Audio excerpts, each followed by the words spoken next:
आगे बढ़ते बताएं, रांची के डोरंडा में दो गुटों के बीच हुई फायरिंग मुद्दे को लेकर विपक्ष ने सरकार को घेरने की कोशिश की। इस सूबे में बिगड़ती कानून व्यवस्था से जोड़कर इसे बताया, तो वहीं सत्ता पक्ष ने भी पलटवार किया है।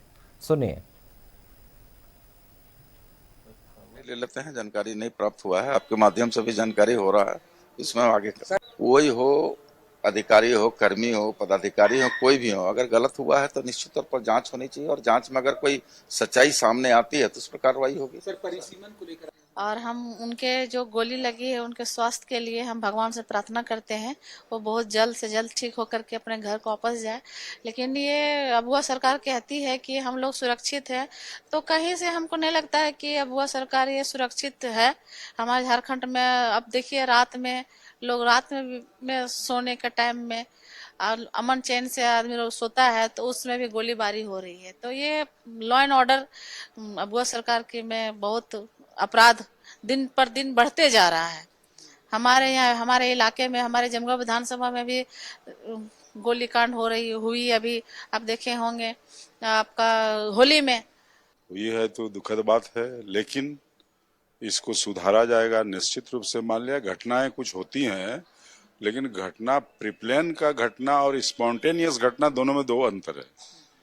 तो यदि स्पॉन्टेनियस घटना को कोई नहीं जान सकता है ना, तो ये घटना घटी है उस ढंग का स्वतः स्फूर्त, तो उस पर एक्शन लिया जाएगा।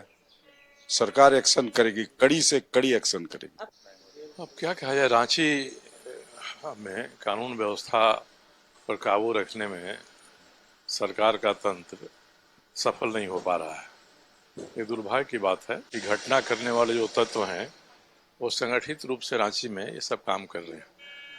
सरकार का दायित्व है कि इसको देखे, खास करके विधानसभा चल रही है तो उसमें तो और भी तत्पर रहना चाहिए कि सवाल उठेंगे, सरकार को जवाब देना पड़ेगा।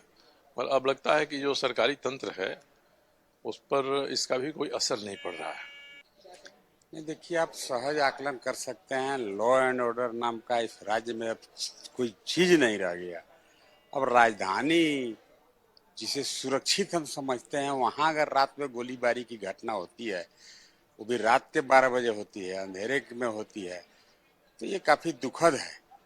हम तो यही कह सकते हैं कि सरकार को अब सत्ता में बने रहने का कोई हक नहीं है, न ही कोई औचित्य है। उसकी